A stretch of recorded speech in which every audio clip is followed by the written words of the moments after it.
All right, so thanks everyone for coming. We're going to officially kick off the first Resilience and Sustainability Committee meeting.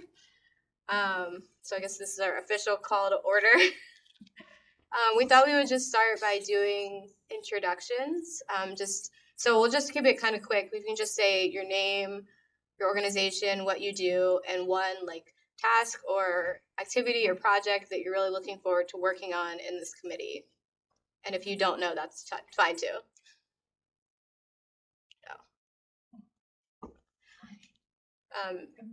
Yeah, do you want to start? I'm Sally Brooks. I work for Charleston County Zoning and Planning. I'm the zoning administrator, and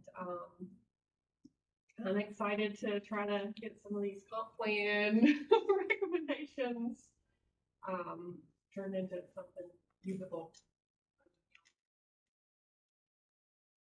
I'm Patrick Arnold, Farm Group, policy consulting firm, and the representative affairs director for the Charleston Home Builders Association. And I'm hoping to take some of the work and initiatives that we've done with the city of Charleston and help them get implemented for the county. So make sure that we're putting together some good market-ready policies so that it makes it as adoptable as humanly possible. Hello, I'm Jen Jones. I'm the Sustainability Director at the College of Charleston, here on behalf of higher education. I think the thing I'm most excited about is we are working on wrapping up our climate action plan and sort of how can we best leverage some stuff that the county is doing with our action so that we're playing together, because sustainability does not exist in isolation. I'm Stuart Weinberg. I'm a volunteer. What I'd like to see is not a replication, but having been very much involved in the development of the City of Charleston's Climate Action Plan, it's time for the county to come aboard and be able to demonstrate to the public that we want to do something to protect our environment. All right, I'm Scott Curtis. I direct the Near Center for Climate Studies, which is housed at the Citadel. Been here 2 years. Since I'm at the Citadel, you might see me in uniform every now and then, depending on the time of this meeting. But I'm excited to be here and represent resiliency. I also want to help with the climate action plan and also the hazards plan too. I'm interested in that as well. Thank you. Hey, good morning. Scott Runyon. I represent Dominion Energy, and certainly happy to be here and be a part, get to know all y'all as we work to continue to offer reliable, affordable, and increasingly clean energy. So excited to see how we can help out. We're doing some introductions. If you want to go to introduce yourself and just say what you're excited about, you want to bring to the table to the advisory committee. Okay. Charles Drayton. I'm Director of Planning at Town of Sullivan Island. And excited about resiliency. We live on a shifting sand island out there, and we're happy to participate and contribute in any way I can. Great. And we'll go back to you, Kyle. We just rounded the table. I'm Kyle James. I'm a regional planner at Berkeley Charleston Dorchester Council. And we were asking everyone, name one project or task you're excited about for this committee. Well, being able to capture within the climate action plan some of the transportation projects. Perfect. And I guess. Oh, yes. There we go. We'll go to the back. Good morning. I'm Mark Small, Deputy County Administrator for General Services, and I'm excited to be here and to see this launch off. It falls under my directorate, and we want to make sure we got a good package to put forward. I'm Kristen Worcester. I emailed with all of you. I'm the Deputy Clerk of Council. Excited to have all of you. And you want to go ahead? Hi, everyone. My name is Diamond Curry. I'm with the Charleston Metro Chamber of Commerce as of yesterday. Oh, wow. You just saw me in the county last week. Yeah, hi again. So I'll do a quick one, and then Karen can introduce herself. So I'm Ariel Gerstein. I'm the sustainability coordinator for the county, and hoping to move forward a climate action plan. So I'll be talking about that in my presentation. And I'm Karen Birdie Green, the Chief Resilience Officer, and I am so glad to get this advisory committee started. We are so looking forward to being able to work with all of you on the vulnerability assessment. Yay. Megan, do you want to? I'm Megan Steen. I am actually Walt's assistant, so I will be your personal meeting minute reporter, note taker. Yes. Yay, Megan. Thank you so much, Megan. Thank you. So the second thing on the agenda, so we have compliance with the Freedom of Information Act. So not much to say about that other than just a reminder that like our correspondence for this committee is subject to FOIA. So just keep that in mind if we're, emailing, texting, etc. So. And this meeting has been advertised. Yes. Do the rules. Yeah, everybody has the copy of the committee rules and procedures. We just wanted to know if anyone had any questions or needed to dig in deep to anything that was in there. It's pretty straightforward. Clarification. So, we approved that you do not allow proxies for members of the committee. How do you handle situations of vacancy? So, say somebody is no longer in the role, that would put him. We would go out If again I for went- a replacement through council. Yeah. And it has to be approved by council. Okay. Yes. All right. Yeah. And the frequency of meetings is quarterly? Yes, that's what we're going to talk about today. Let's go into the briefing. We're going to just do quick updates as to what each of us have been working on, and we'll move on with the presentations. Let me get a look at this.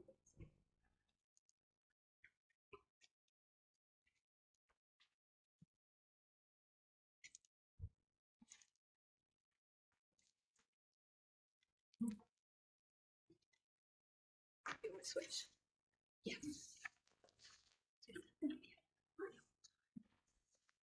think you can move it. Do you want to minimize it? Yeah.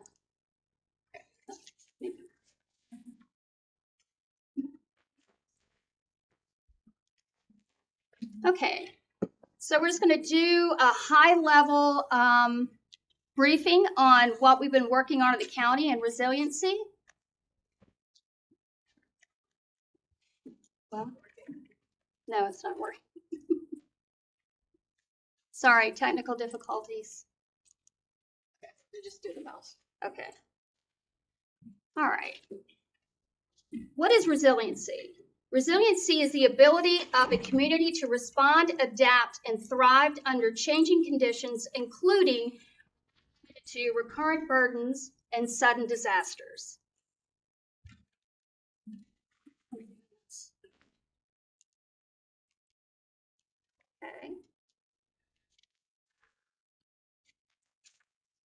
Okay, considering the increasing frequency of major flooding events, along with annual hurricane threats, the proximity to a major fault line, and unprecedented growth, it has become overwhelmingly apparent that Charleston County and surrounding areas need to plan and be proactive now to be prepared for changes in the future.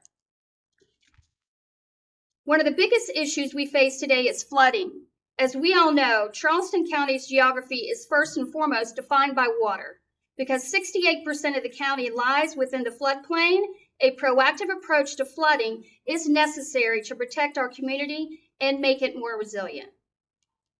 Now we're going to give a little background.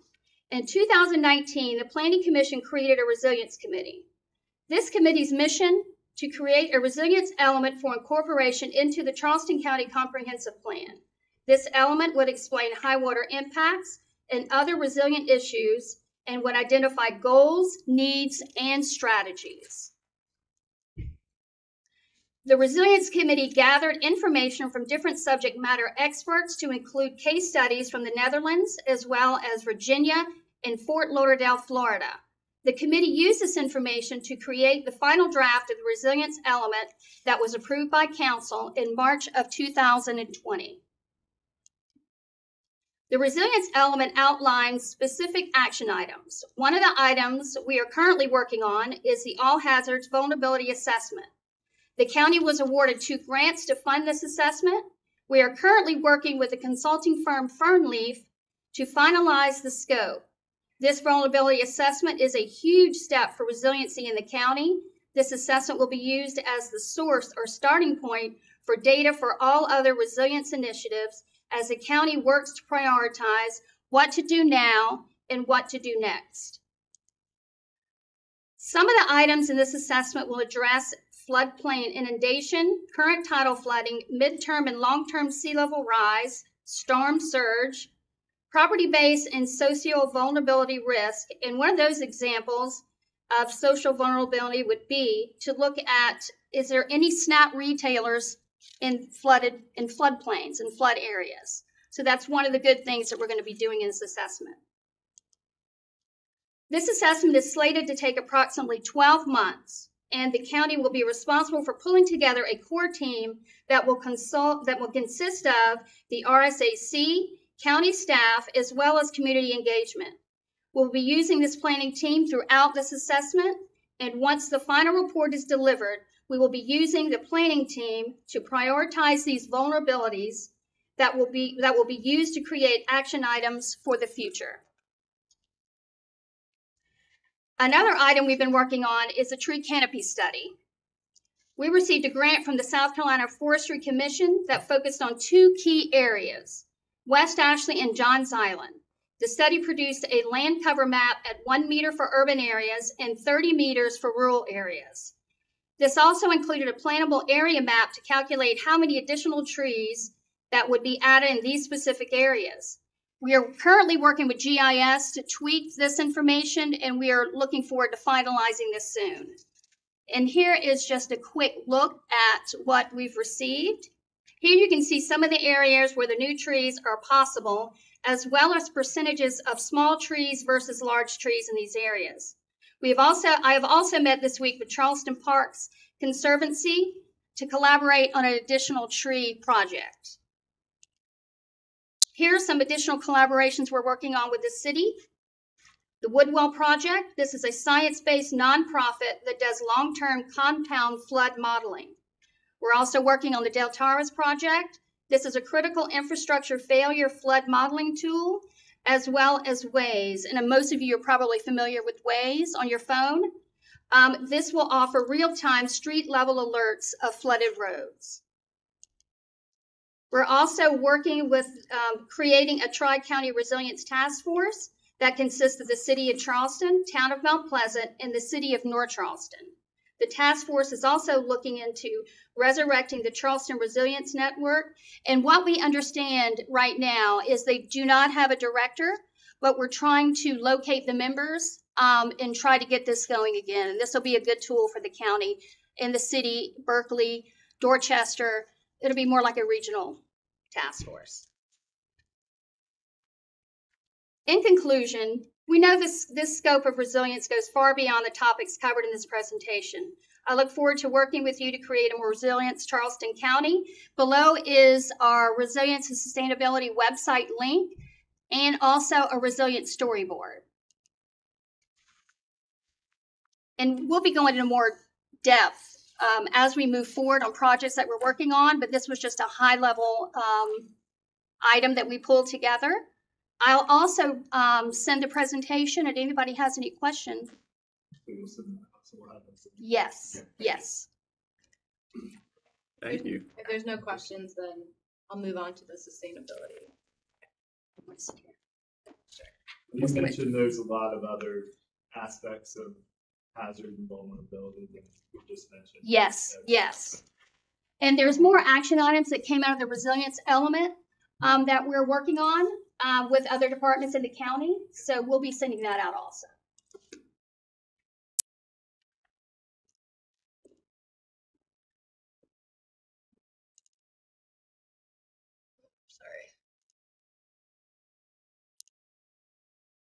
I'm just gonna close it.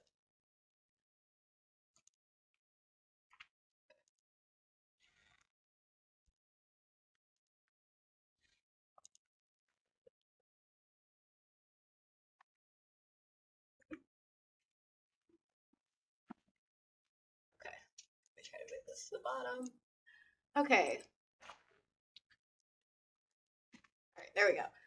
Okay, so I'm going to start off just giving a little overview of what sustainability is. I always think sustainability is like really kind of a nebulous term that is overused, to be honest, and means a lot of different things to different people. So I'm just kind of putting the definition that I'm using in the context of what I think of sustainability in the county. And of course, there's, as I said, other definitions, but we're kind of looking at the triple bottom line, economic theory, kind of balancing people, profits, planet. So of course, we care about the environment, but we need to balance that with the economics of the county, and then of course the quality of life of people living in the county. And my specific role, I'm focusing on greenhouse gas emissions reductions. So that is kind of the focus of the work at the county currently. Okay, so I started in this role a little over a year ago, and one of the first things I did was a greenhouse gas inventory. Probably a lot of you are familiar with what this is, but essentially you're accounting for all of the greenhouse gas emissions, carbon, methane, nitrous oxide, in the county. So I looked at 2018 and 2020, and I chose 2020 because I thought it would be an interesting year with the COVID-19 pandemic, kind of looking at, did uses of building change, transportation change, those kinds of things. And then the geographic scope that I did was the county as a whole, the county government operations, and then all the municipalities within the county. So I chose to do that basically because I think, really for all this work, and Karen mentioned this, is we all have to work together. So it's really important to, as best we can, tie in the other municipalities with this work. So I just wanted to provide them with a basis for their emissions if they wanted to do emissions reduction work in the future. And there's a link on this slide to the inventory. Okay, so this is taken an excerpt of the Climate Action Resolution, which was passed in 2021. So basically just that part of the resolution states that the council is encouraging the development of a climate action plan. So that's really important in moving our work forward in actually creating and passing this plan. So this is kind of just the formal piece of our work. So kind of, I just wanted to give an update of where we are with this plan. So we produced the greenhouse gas inventory, and the next step is this plan. So we are going to be working with a consultant. We're still in the procurement process on that. We have selected a consultant, but they're not fully onboarded at this time, so we're working on that. Basically, the plan, we're going to look to establish greenhouse gas emissions reduction goals. So if you're familiar with the city's plan, we're going to look to establish a more short-term goal, within the next 5 years or so. And then, most plans, they have that 2050 goal, whether it's net zero or something else, they'll have a long-term goal. And then these plans generally get updated I think it's usually about every 5 years to kind of see how we're doing. The activities are going to be very much in line with the city's plan. We're not looking to, duplicate a document. And so we really just want to work with the city, and we do work closely with the city in the actions that they've already established in their plan, and supporting them in doing that, and potentially creating additional actions that we can do. So I just thought this slide is kind of interesting. So when I presented to council, I showed this slide just to kind of show where we are in terms of the South. So South Carolina currently has one climate action plan, which is the city of Charleston. So we're ahead on that. So that's awesome. Columbia does not have a plan, but they are committed to 100% clean energy by 2036. So that's great. And Greenville, the last that I have heard, they're working on a plan. Yeah, if you can confirm. Thank you. So you can see, some of the states in the South have a lot, some don't, but we definitely we want to be a leader in doing this. And so kind of just when you see the breakdown, you can see that we have some work to do here. Okay, so talking about your role in the climate action planning. So I see your role, obviously you're an advisory board, so to advise council on what we're going to be doing in the plan. So what, when we have recommendations for greenhouse gas emission reduction goals, they'll be going through this board, and then they'll be going through council to get them fully approved. But basically all of the work coming out of the plan is going to go through you all, and then will be presented to council for approval. So you're kind of, I don't want to say middleman, but you're kind of that key to getting things going through council. So that's really important. And then assuming that we can pass a plan, after that plan is approved and we're doing the work, the committee is still going to be active in monitoring ongoing activities and making sure things are happening as we wanted them to in the plan. So we don't have any plan to disband the committee like after the vulnerability assessment or the climate action plan is passed. We're still going to keep going with the work. In addition to this committee, I'm also going to have sector-specific volunteer groups, and these are the sectors: buildings, transportation, waste, and carbon sinks. So these groups are for anyone who wants to participate, and these are going to be where a lot of the brainstorming activity happens as to what's going to go into the plan. If you guys have anyone who is interested that you work with or that you know that wants to be a part of this, just please let me know their email and I can send them a Google form to fill out. We haven't started these groups yet. They're going to start once we have our consultant onboarded, but they're going to be really important to what's going to go in the plan. So now I'm just going to have a few slides about kind of the work we're already doing at the county. So I created a perspectives report when I first started. This was an internal document that basically I just interviewed the leadership of the county, trying to get an idea of what they thought sustainability was and what they wanted to do in, with sustainability, what their goals were. The second thing is we kind of revamped this Green Liaisons program. It's also an internal staff program, so we have a representative from each department in the county. A couple of things we've done through this team is we had a printing reduction competition that ended in October. And then we do have battery drop-offs. We have little bins. They're not in all the buildings of the county, but many of the county buildings. So staff can drop off their batteries that they use at work or at home, and then they go to Beast Ferry to be recycled. I also write a Sustainable Steps, which is like a monthly column, and our County Courier is an internal newsletter that we have at the county. So just talking about different sustainability topics and what's going on. Some projects within the county government. So I put all of our buildings in Energy Stars, so we're tracking our energy and water use now. And so we will be using this data to kind of guide what energy efficiency activities we're doing for our buildings. We have started to use Green Globe certification, which if you're not familiar is kind of like a LEED certification. It's just a different one for our new construction. So we're really proud of that. And in the comprehensive plan, we have an energy element that we are going to revise to be energy and sustainability to incorporate more of the greenhouse gas information rather than just energy use. And then a couple of projects to benefit county residents. I know some of you are very familiar with these who work closely with the city. So food waste drop-off sites. So we joined the city's program. It's now a regional program with the city, county, and Folly Beach. So residents can drop off their food waste. We opened a site at Beast Ferry and hoping to be able to expand that in the future. And we're also working on electric vehicle charging. We're working with an internal team to start a pilot program for charging stations around the county.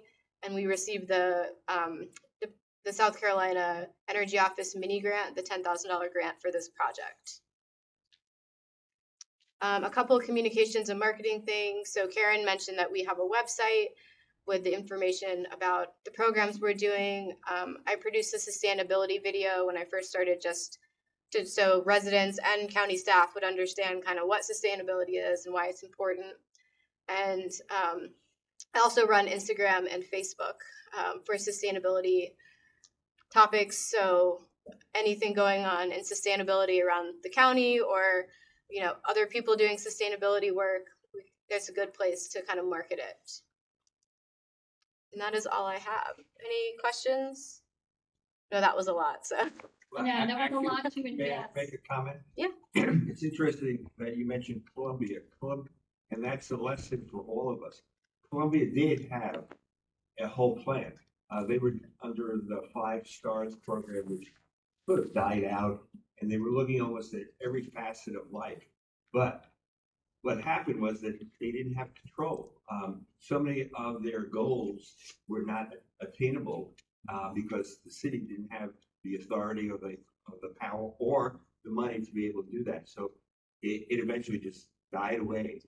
And that's a lesson for all of us. And the lesson that we saw in creating the city's plan is, can we really do that? And if we really can't do that, shouldn't that be in the plan? And if we're not going to provide funds for it, should it be in the plan? So that's a lesson for all of us as we move forward. Yeah, thanks for mentioning that. That's a good point. Because I think we're trying to do this in as formal way as possible with this kind of committee to try to, get to the point where everyone is on the same page with what we can do. But I think that's an important point for sure. Yes, and to work through council to get some funding for our action items. That's the biggest thing. With this assessment that we're going to do, we're going to prioritize all of the action items, but without funding, some of those are not going to come to fruition. So that's the biggest thing we have to tackle is grants, and possibly getting money from council to do those action items. So that is a big thing that we need to put on our radar. Well, and were there any lessons learned or highlights from the perspectives? Yeah, I mean, I think that I think that everyone I talked to seemed to be pretty interested in sustainability, but almost felt like, how do we tackle it? I mean, because you're in transportation. So when we talk about public transportation in Charleston, it's a very, it's hard. I mean, I had a lot of people who said, oh, I would love to be able to take a train to work or, take a bus to work. But it's these are huge issues, and they're not things that are easily solvable. So I think that was the main takeaway, that people are really interested, but they don't really know where to start. Yeah, and most of the people have a really good idea. I mean, they have good ideas, but it's just packaging them in a way that we can bring them to fruition, whether it be resiliency or sustainability. That goes for both sides. Yeah, I also think a lot of times when people think about sustainability, they think about individual behaviors, like I need to print less, or I need to turn off this light, which is also is very, very important. But I think for this committee specifically, and for the work that we want to do, we're thinking much larger scale. So that's kind of where we have to get people to stop thinking in that individual mindset and what we can do like more globally. So yeah, and we're basically not looking to do this in a silo. We really want to pull in the other jurisdictions, because that's truly what it's going to take to get these to where they need to be with any of the action items. Especially under flooding. Yes. Anything dealing with water, it's got to be across the board. We're going to have city buy-in. We're going to have state buy-in, because you can't manage. Water doesn't need municipal bank. Yeah, It doesn't care. That was, we learned a lot that when we worked on the Dutch Dialogue series. And everything was kind of,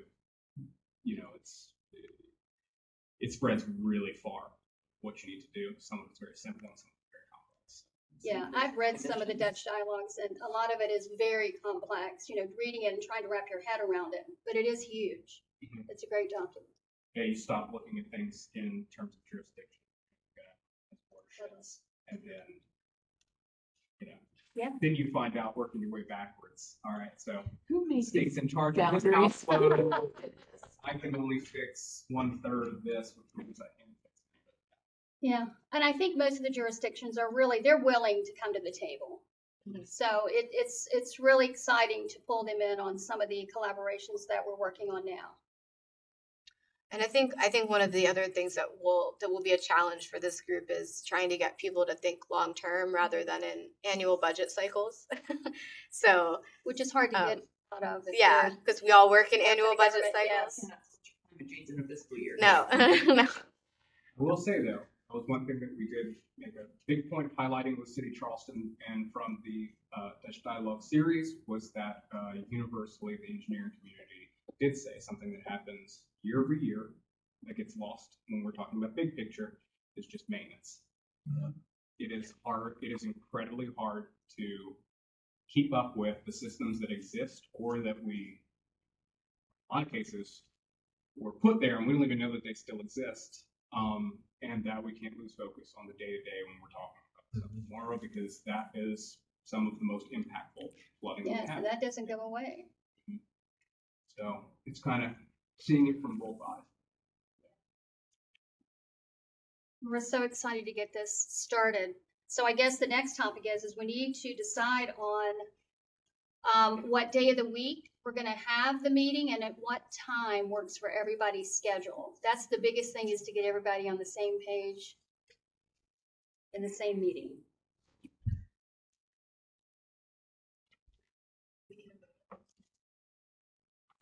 I like Tuesday mornings. What I like day? Tuesday mornings. What time in the morning? 10 o'clock. 10 was very convenient. Does that Does that work for everybody? 10 a.m. or 10, 11. somebody looking 11? 11 would 11. be fine. Works for me. Yeah, I'm trying to look at the calendar. okay? I think I have recurring meetings.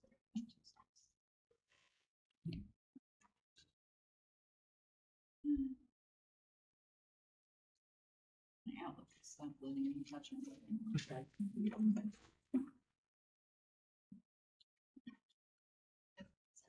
It's the last Wednesday like this of the month. This is Tuesdays Typically for me, either the bookends of the day make it a lot easier, especially if Yeah. we physically have to be here. Yeah, like the last resilience committee, we met at 2 p.m. in the afternoon, and that gave everybody enough time to do what they needed to do at work in the morning, and then lunch, and then they came. But if the morning works better for everybody else, that's great, as long as we have a consensus. Are you saying like that you could do 9 but not 10 on Tuesday? I think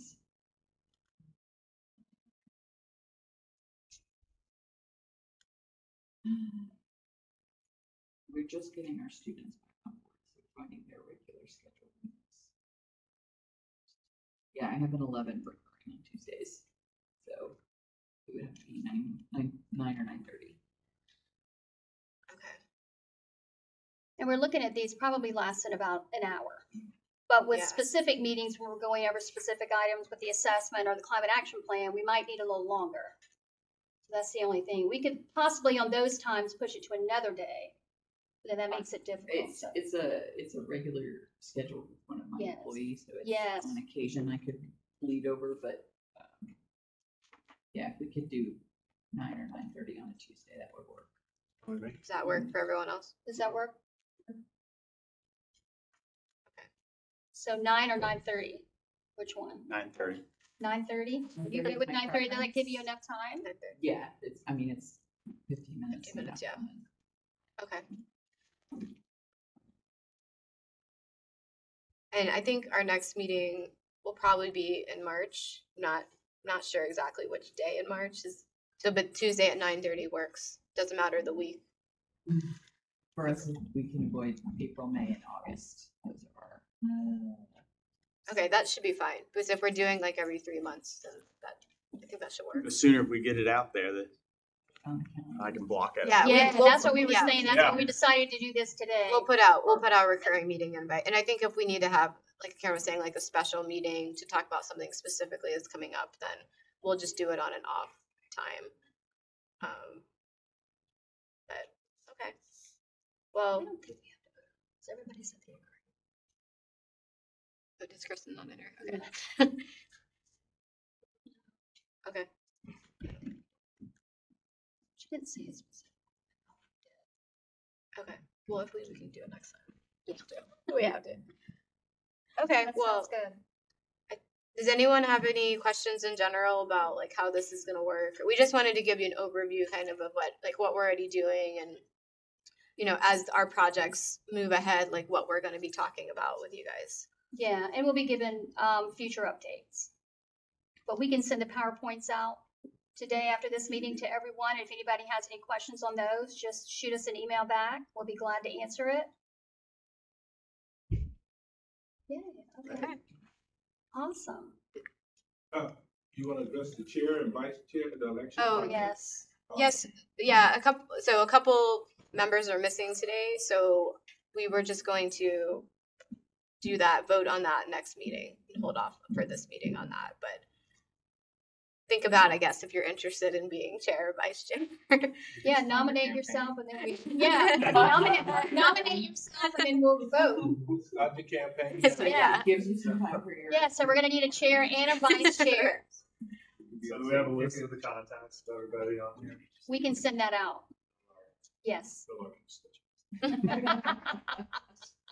not really doing that, are I just want to I will not be reaching out now. we? Remember, it's foiable. Yeah. Okay, well, I'm Yes. gonna end this. Stop recording.